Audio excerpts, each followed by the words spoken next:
Alors, bonjour Jean-Daniel. Alors Jean-Daniel, c'est la première fois qu'on vous expose. Comment vous vous situez? Parce que ça s'appelle pas réellement de la sculpture. Vous travaillez le métal. Tout à fait. Je suis soudeur d'histoire, justement pour éviter de dire que je suis sculpteur. Parce que ça n'a pas la dimension en volume, tout à fait, qu'ont les vraies sculptures. Voilà. Et vous, alors, vous créez quand même des petites histoires au sein de chacune de vos œuvres, parce qu'elles ont toutes des noms, elles ont toutes des sujets que vous mettez en avant. Parlez-nous un petit peu, par exemple, de celle qui se trouve derrière vous. Alors, je mets un nom pour lancer un peu le processus de rêve chez celui qui va la regarder. Par exemple, celle qui est derrière moi s'appelle Génération. C'est une symbolique un peu de transmission entre les différentes générations de personnes. Voilà, si on considère qu'on a le père ici, le fils, puis le petit-fils, enfin, voilà, un enchaînement qui est, que je mets en œuvre selon ma sensibilité pour exprimer mon idée de départ. Mais après, c'est pas forcément ce que le visiteur va regarder. Hein. Voilà. Et les échelles, parce qu'on en trouve une fois, deux fois. Oui, on en trouve beaucoup. J'aimais beaucoup cette idée d'échelle parce que ça, au départ, c'était un peu dans les bibliothèques. Et pour accéder à tous les livres, le savoir, la recherche, puis en même temps un symbole un peu d'élévation, d'aller au-dessus, au-delà, de creuser, enfin de chercher. Voilà. C'est un peu ça. Puis au niveau graphique, j'aime énormément parce que elles sont toutes faites de clous. C'est tous des clous assemblés. Et ça donne une structure assez légère qui relie des différents éléments, le haut, le bas, tout ça, qui fait un lien dans tous les éléments de l'œuvre. Voilà. Eh bien, écoutez, en tous les cas, merci. Il y a beaucoup de choses à en dire. Merci beaucoup. Et puis, j'espère qu'on aura l'occasion, en tous les cas, de revenir en parler avec des gens. Merci beaucoup d'être avec nous, monsieur Baumann. Merci beaucoup à vous. Mélanie, bonjour. Bonjour. D'abord, avant toute chose, merci d'être avec nous. C'est un plaisir. Mélanie, tu es venue avec différentes œuvres. Alors, on a un choix. On a une maison hantée. Et on a le Moulin Rouge. On va s'arrêter sur ces deux œuvres-là parce qu'elles sont diamétriquement opposées. Dans une, c'est hanté, tout est délabré. Dans l'autre, on sait que c'est le monde du spectacle. Parle-nous un petit peu de ces choix. Alors ces choix, c'est la maison hantée, je l'ai fait pendant qu'on était en Covid et en confinement. Et je voulais montrer vraiment que même si c'est détruit, ça peut revivre. À côté, le Moulin Rouge, c'est le monde de débauche totale et c'est un monde qui me fascine particulièrement. Je dis pas que je suis débauchée, mais pas trop. Voilà, c'était vraiment le contraste entre les deux que je voulais montrer. Et du coup, le Moulin Rouge a été fait largement avant le Covid. Et parce qu'on va retrouver beaucoup de maisons. Est-ce que tu as une formation d'architecte? Pas du tout. Alors, à la base, moi, je suis de Rouen. J'ai fait les Jeanne d'Arc en art appliqué. Donc, effectivement, j'ai fait de l'architecture quand même. Hein. À côté de ça, je suis tatoueuse. Donc, rien à voir avec l'architecture. On n'avait pas deviné qu'elle était tatoueuse. Oups. Je sais pas pourquoi. Bon, en tous les cas, merci beaucoup. Merci d'être là. Et c'est un vrai plaisir. Et on te souhaite le meilleur. Merci. Merci beaucoup. Guitare, Valentine, merci d'être avec nous. C'est un véritable plaisir. Tu es venu nous présenter en tous les cas tes abstraits. J'aimerais que tu nous parles quelques instants de ton travail, de combien de temps, quelle a été ta formation et comment t'en es venu à l'abstrait. Alors, je fais de l'abstrait depuis l'adolescence. J'ai commencé par un monde plutôt très géométrique, très sous contrôle, où tout était pensé dans ma tête. Et au fur et à mesure, j'ai commencé les projections, les mouvements libres. Il y a eu beaucoup de travail personnel pour finalement arriver à lâcher prise. Moi, je viens du monde du conseil en ressources humaines. J'ai fait un burn-out il y a 5 ans qui m'a permis en fait de faire un énorme travail personnel sur moi et de lâcher toutes les barrières qui m'empêchaient d'être vraiment moi. Et aujourd'hui, en fait, je fais de la peinture intuitive, c'est-à-dire que je me laisse totalement guider par ce que je fais. Donc dans le choix des toiles, dans le choix des couleurs, dans le choix des mouvements. Je laisse vraiment faire et j'ai un résultat magique. Merci beaucoup. Merci beaucoup pour toutes ces explications. C'est un vrai plaisir. On te souhaite le meilleur et on aura l'occasion de... Bonjour Olga. Et moi je veux bien dire Olga. D'accord? Tu nous présentes une collection au nom de Ola Art, qui est ton nom d'artiste. Tu viens d'où, Olga? Je suis née en Russie. Je suis venue en France quand j'avais 18 ans. Donc j'ai fait tout un parcours en fait artistique, mais aussi de thérapie, parce que je suis thérapeute et en même temps artiste. Je suis aussi une chamane, donc je suis dans la guérison depuis un petit moment déjà. Bah écoute, tu nous as amené donc des ondes positives, j'imagine, pour la plupart. On parle bien d'ondes positives, de guérison. En tous les cas, il y a des choses très fortes qui ressortent de tes toiles et moi je ressens certaines vibrations. Mais ça, c'est par habitude. C'est quoi ta technique? Je travaille avec des différentes encres. En fait, il y a toujours les couleurs noires dans mes toiles parce que dans la guérison, je trouve qu'il y a une étape très importante de transformation, d'exploration de ces parties sombres. Et justement, c'est ça ce qui permet en fait de transmuter, de grandir et de créer quelque chose de beau à partir des souffrances et à partir de nos douleurs. Mais les intentions sont toujours très lumineuse. Et j'utilise aussi beaucoup de l'or, de la couleur argentée, donc quelque chose d'assez proche de la lumière. Donc c'est toujours les intentions liées à la guérison, se libérer, apprendre à s'aimer ou trouver un moyen de transmuter ses peurs. Donc c'est toujours des problématiques que chacun entre nous rencontre à un moment donné. Et j'ai envie que mes toiles soient en fait un objet de guérison, un vrai compagnon dans la croissance et développement de chaque personne, enfin de leur futur propriétaire. Merci beaucoup. Merci. Alors, Marie, bonjour. Marie, merci d'être avec nous. Marie, vous nous avez amené, vous, un petit peu différemment. On a des paysages un petit peu plus froids et on passe de la mer à la montagne, avec de la neige, pardon. Marie, c'est quoi votre formation? Vous venez d'où? Ma formation n'a absolument rien à voir avec l'art, puisque j'étais dans la défense des salariés. Donc absolument rien à voir. Sauf que pendant le premier confinement, je me suis mise à la peinture. Une envie irrésistible de mettre à la peinture, comme si j'avais besoin d'évacuer peut-être un mal-être, des peurs par rapport à tout ce qu'on vivait. Et pourquoi la mer et la montagne? Parce qu'en fait, c'est mes deux... La haute montagne et la mer sont vraiment les deux domaines que j'adore. Et j'adore surtout travailler le bleu. Donc au début, j'ai commencé à travailler avec un pinceau et vite fait, j'ai jeté le pinceau et j'ai pris les doigts. Et la plupart de mes toiles sont faites avec les doigts. Le matin, je me lève et j'ai une envie irrésistible d'aller peindre parce que j'ai en tête ce que je vais peindre. Donc il faut absolument que j'y aille. Et je me laisse guider. Mes doigts me guident voilà, pour faire mes tableaux.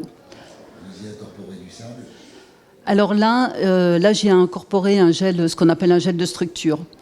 Alors comme j'y connaissais rien du tout à l'art, j'ai regardé un peu sur Internet. Je suis complètement autodidacte. Et donc depuis le premier confinement. Bah, écoutez, on vous souhaite en tous les cas de développer votre passion comme vous le sentez, de continuer avec vos bleus. Alors là, on est par contre sur du orange. Alors, lorsque je fais ça, c'est très bizarre, mais à chaque fois que j'ai peint du rouge ou de l'orange, 2 jours après, j'étais malade. Ah. Et j'avais une envie de peindre du rouge. Bon. Dans tous les cas, merci beaucoup. Merci à vous. Et on vous souhaite plein de succès. Merci. Bonjour Julie. Bonjour. Alors Julie, donc c'est Bellulart qu'on connaît pour avoir déjà exposé, mais qu'on connaît pas en tant que personnage. Julie, merci beaucoup d'être là, parce que ça s'est prévu un petit peu au dernier moment entre toi et moi. Et puis de nous présenter une collection de femmes avec des fleurs. Tout respire la vie. Merci. Tu peux nous en parler quelque peu? Oui, bonjour, donc moi c'est Bellule. Donc là je vous ai ramené mes femmes aux fleurs. Je travaille le portrait depuis longtemps, c'est un peu mon thème de prédilection. Mais avec celle-là, en fait, j'ai voulu sortir quand même un peu du portrait, parce que j'ai un thème qui m'est cher aussi, c'est celui de la nature. Donc la femme et la nature, les femmes aux fleurs, elles me sont apparues un peu comme une évidence, en fait. Mais ce thème, j'ai un peu envie de le bousculer quand même, parce que là, les fleurs, là, elles s'imposent. C'est-à-dire que c'est en harmonie avec la femme, mais au-delà de ça, j'ai envie qu'il y ait aussi un peu une dualité de force et de fragilité en même temps. Oui, pardon. Quand je parle des tableaux, souvent je les regarde en fait. Mais donc voilà, j'ai voulu bousculer un peu le sujet quand même. Et puis bon, moi j'aime beaucoup la couleur et la matière. J'aime bien expérimenter en fait les différentes façons de travailler la peinture, parce que je trouve que ça crée des effets en nous qui sont intéressants. J'aime bien en fait déclencher des choses un peu internes, que quand face au tableau il se passe un petit peu un dialogue, voilà, entre nos émotions et nos ressentis, inconscients ou non d'ailleurs aussi, ça peut être inconscient en fait, mais le premier impact est important quand même pour moi.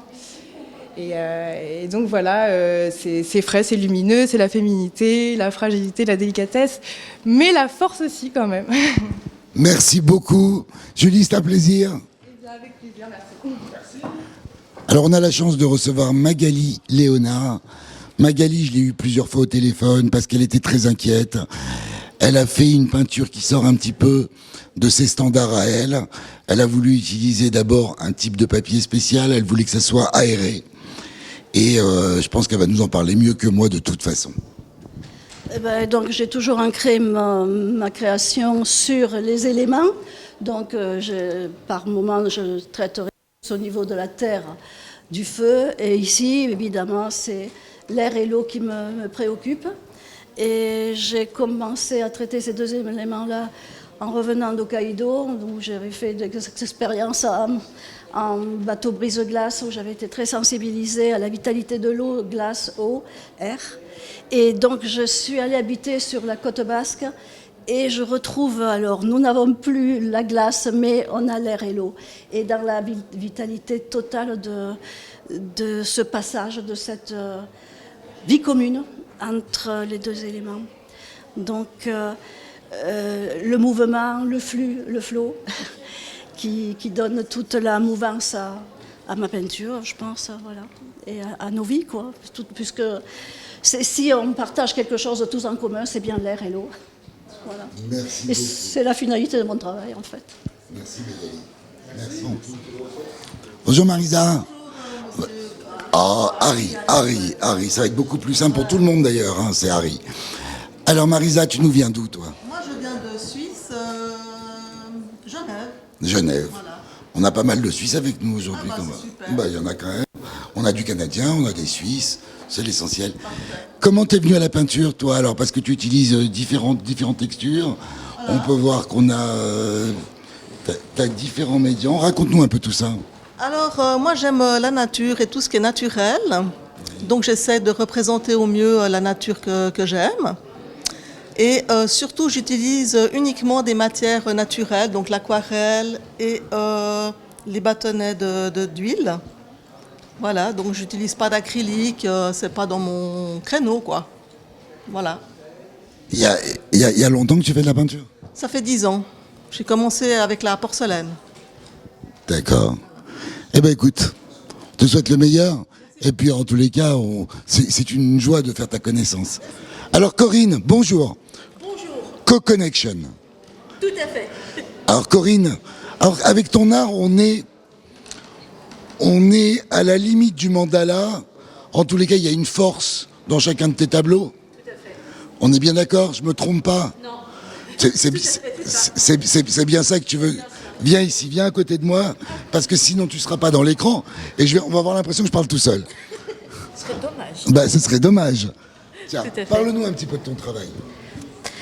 Eh ben mes petits bébés, parce que pour moi c'est mes petits bébés. Je travaille avec les couleurs des chakras, qui pour moi est très très importante. Les arbres, parce qu'on a besoin d'ancrage en ce moment. Il y a un de mes petits bébés qui est venu aujourd'hui, qui est très important pour moi, c'est Gueule Cassée, qui est mon dragon, qui est le protecteur de tous les autres. Il avait très envie de venir à Paris faire un petit coucou à tout le monde. Et cette belle toile, en fait, pour moi, est le reflet de tout ce qu'on doit attendre dans le futur. C'est-à-dire que la sagesse qui arrive, en fait, par la tortue, nous avons cette clé que j'ai eue en vision, qui est justement la clé des Atlantes pour la reconnexion de tous les Atlantes qui vont arriver sur Terre. Et là, on est dans le monde végétal, qui est vraiment très important aussi, et qu'on travaille vraiment, en plus, avec toutes les couleurs des chakras, pour justement que ça fonctionne. Et ça, pour moi, à l'heure actuelle, on a besoin de tout ça, de se reconnecter avec l'essentiel, notre être divin. Voilà. C'est bon ? C'est bon. Il faut dire merci. Merci beaucoup. Merci beaucoup. Et moi, j'avais ressenti tout ça. Tout ce que tu m'as raconté, à part la clé là, que je ne savais pas d'où elle venait. Je savais pas si elle venait de Koh Lanta, mais tout le reste, je l'avais ressenti. Koh Lanta, c'est pas parti de moi. Bonjour Edia. Bonjour. Alors tu nous viens d'où, Edia ? Suisse, je suis suisse. Valais. D'accord. Bon, encore une Suisse. C'est bien. C'est bien, moi j'adore la Suisse. Bon alors Edia, tu vas nous parler un petit peu de ton travail ? Ouh, comme les grands. Alors, moi, ma technique, j'utilise une technique qui est la peinture par ressenti. C'est ma tante qui l'a mise au point. Ça donne des cours et puis depuis petite, un peu comme Obélix, mais là j'ai pas la carrure, tant mieux, plutôt Falbala. J'ai commencé à peindre vers une dizaine d'années et puis j'ai continué, première expo en 96 et puis j'ai évolué avec l'acrylique, c'est vraiment le médium que je préfère. Aussi le papier, j'écoute un petit peu le papier, ce qui vient et puis je regarde un peu ce qui sort. Par exemple celui-là j'ai fait avec du café, du pur arabica. En une fois, j'ai mis ma colle, mis le marc de café et il est sorti d'un coup. J'ai quasiment rien dessiné à part un ou deux petits traits pour surligner, mais ça ressort. Un petit peu comme si je découvrais un peu ce qui était dans la matière. Donc j'aime beaucoup le papier, comme je l'ai dit. J'utilise beaucoup de collage, des fois des feuilles de feuilles ou ici des fleurs d'orchidée qui me restaient à la maison, qui avaient séché, je les avais oubliées.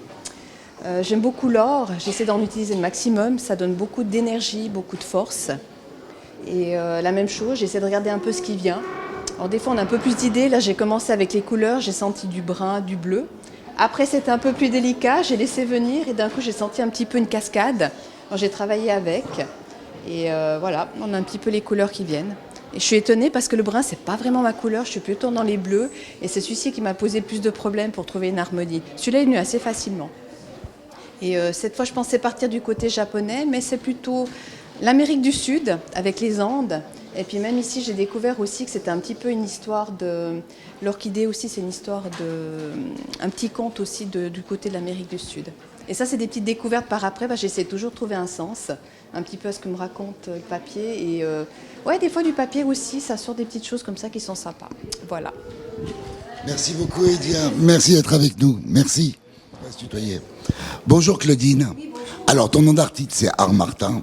C'est pareil, j'ai découvert ton travail en Suisse, à Montreux. C'est un plaisir, en tous les cas, de t'avoir avec nous aujourd'hui à Paris. Tu vas nous parler en quelques mots, comme ça, juste nous exprimer un petit peu la